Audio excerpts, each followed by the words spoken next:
monkeys. I'm Eddie Braverman, that's Midas Mulligan Magoo, and this is episode 18 of Not Safe for Work on WallStreetOasis.com. This week we're discussing the Japanese earthquake and tsunami, Bill Gross's outlook on taxes and U.S. government debt, and the current NFL dispute. So let's get after it. The earthquake that hit Japan was a big son of a bitch. How big? Well, it tore a gash in the seafloor 217 miles long by 50 miles wide, moved the Japanese coastline 8 feet to the right, and sped up the Earth's rotation. So if there's a bright side, it's that your workday just 1.8 microseconds shorter. The most of it. In all seriousness, though, we're looking at a nuclear disaster on the order of Chernobyl over there.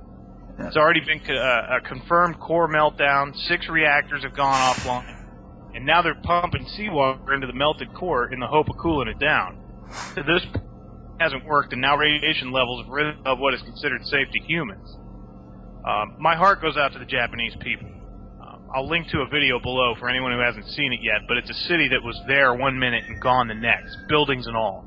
Just wiped off the map.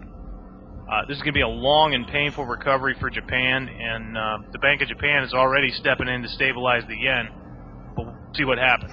Midas? Yeah, first and foremost, my prayers and condolences out to everyone in Japan or anybody that had any loved ones or friends or acquaintances there. We do a lot of Japan bashing. Hey, you know what? Before you get going, I have to say, so far the death toll, I'm just, not to minimize anything, but they're saying the death toll is around 10,000, right, which is kind of remarkable when you consider the devastation. I mean, it's a tragedy, no doubt, but it looks like it could have been far, far worse. So, agreed, but we have no clue what the fallouts are going to be, so, True. A lot of the people who are going to live through this are going to live very miserable lives, so it's a lot worse than 10 grand. What I was going to say is, we do quite a bit of Japan bashing as far as, our financial industry and economic standpoints, but they're really amazing people in terms of global history and have contributed so much to human society that we often overlook that. And their toughness and stoicism in the face of adversity has always impressed me. And I think just the way Hiroshima and Nagasaki were tragedies for them, they'll still manage to come back strong.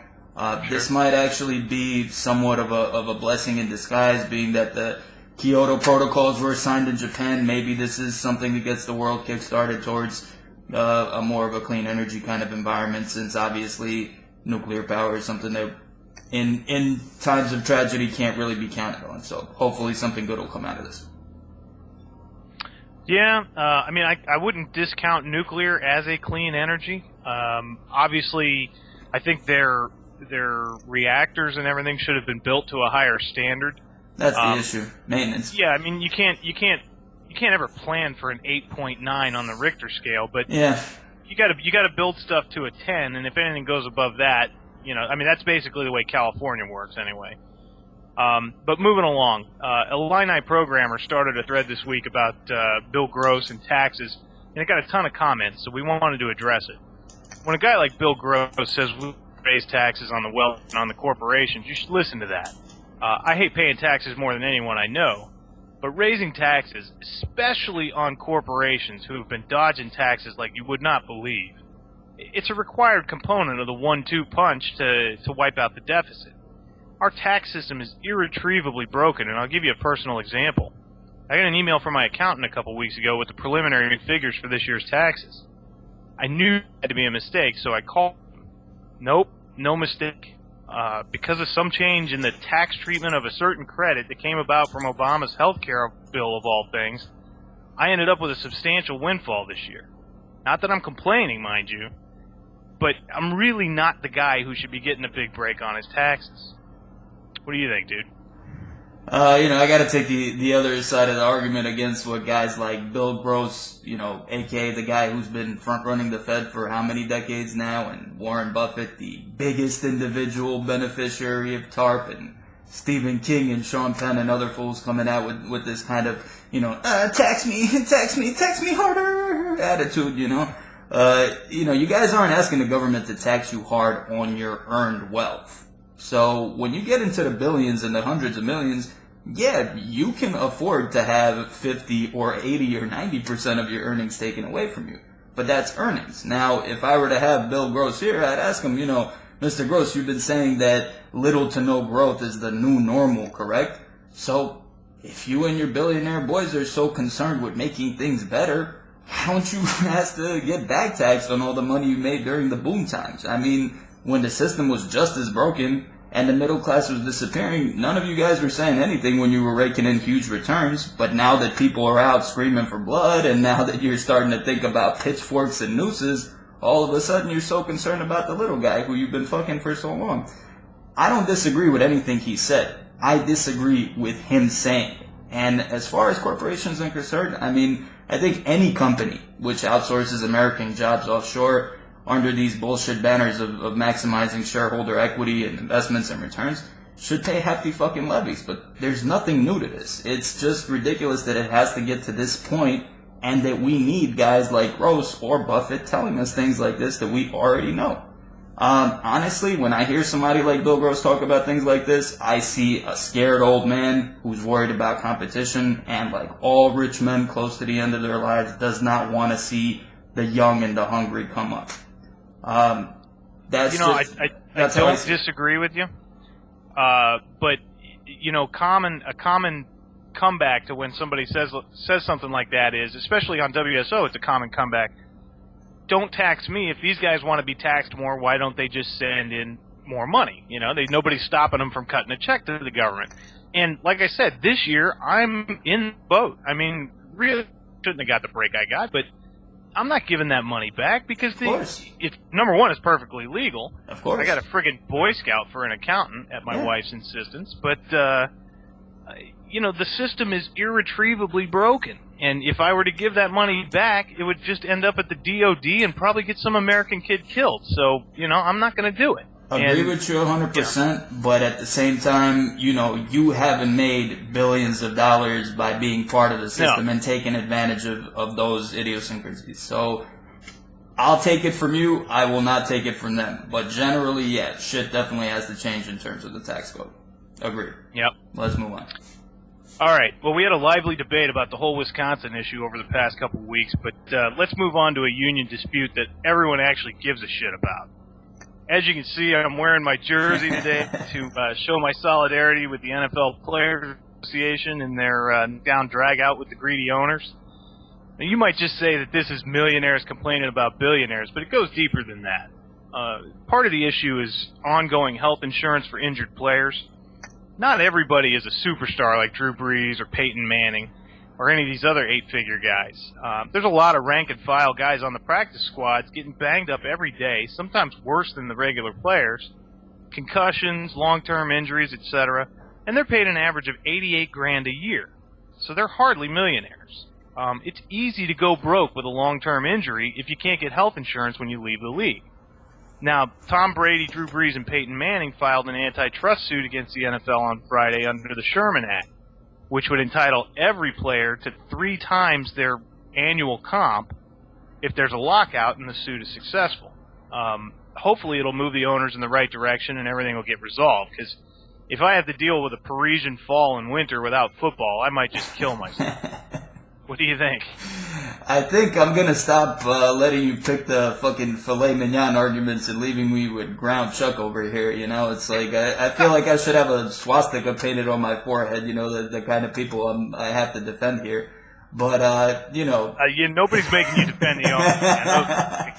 Well, dude, it wouldn't be fun if we agreed on everything. And considering what I just said about Bill Gross, I can't possibly argue for the owners, can I? Well, wrong, because I'm a schizophrenic, and so am I. I dig everything you said, and you're completely right. But NFL players are the absolute biggest fuck-ups on the planet as far as professional athlete behavior goes. This is the dude, listen, don't give me any Cristiano Ronaldo bullshit. He's just a dribbling fag. That's all he is. The only league on earth where people are shooting up strip clubs and running cell phone murder game on baby mamas. Come on, man.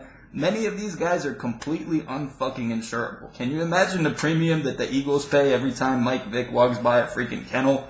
I mean, can you imagine what it costs a team to take a road trip with Pac-Man Jones if there's a strip club within a 10-mile vicinity? I mean, the price of doing business for NFL owners has sky-fucking-rocketed. And this is why NFL stars need to stop getting these outrageous bonuses because they're just not justifying them. The salary cap does need to be scrapped. It encourages a whole lot of financial shenanigans on both sides, the owners and the unions, and ultimately the guys who suffer are the practice squad guys that you're talking about, the guys that rarely get to see the field, the guys that are basically sleds getting hit in practice and taking all the beatings.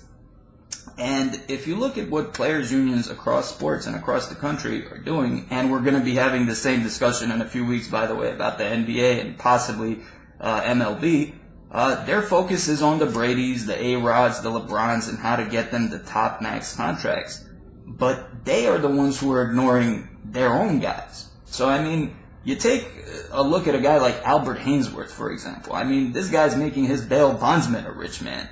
And then talk to me about the rank and file. The biggest operating expense of all these pro franchises are salary. So the issues you brought up are good and they're awesome, but that's the players' union job to figure out and take care of. You can't always run to the owners and say, give me more money, give me more money. The players in the NFL get paid a shitload. We're talking about the top guys. If you guys are so concerned with the redistribution of wealth, how about taking a few points off the package of every guy at the top of the league and having them help out the guys down at the bottom of the ladder?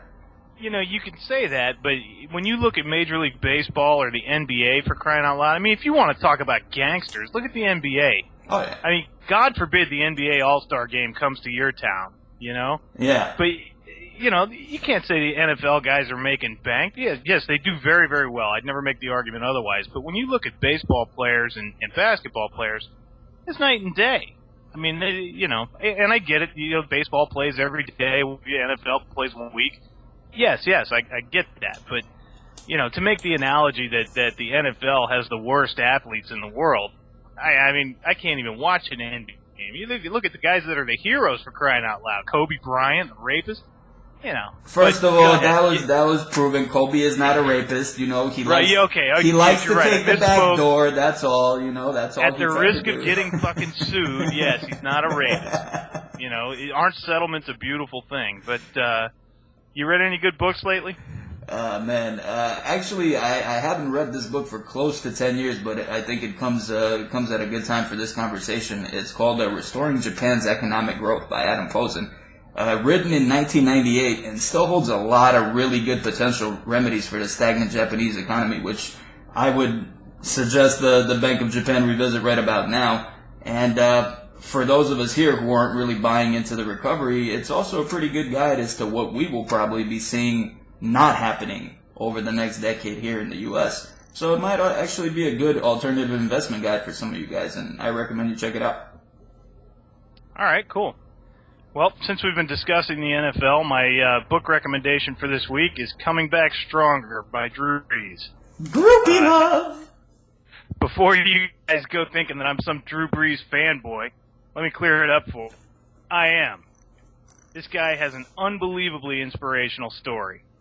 He was never the biggest, the strongest, or the most athletic. He just wanted it more than anyone else. When he went down with a potentially career-ending injury, the San Diego Chargers turned their back on him after he put them on the map. Turned out to be a huge mistake. Likewise, Miami took a look at him and passed. Another big mistake. His story is all about triumph over adversity and how to unleash the hidden power of adversity. You guys struggling to get offers or interviews would do well to read the book. I can't should not even be in your vocabulary. Never give up. That's all I got for this week. See you next time on Not Safe for Work. And stay classy, WSO. Take it easy, fellas.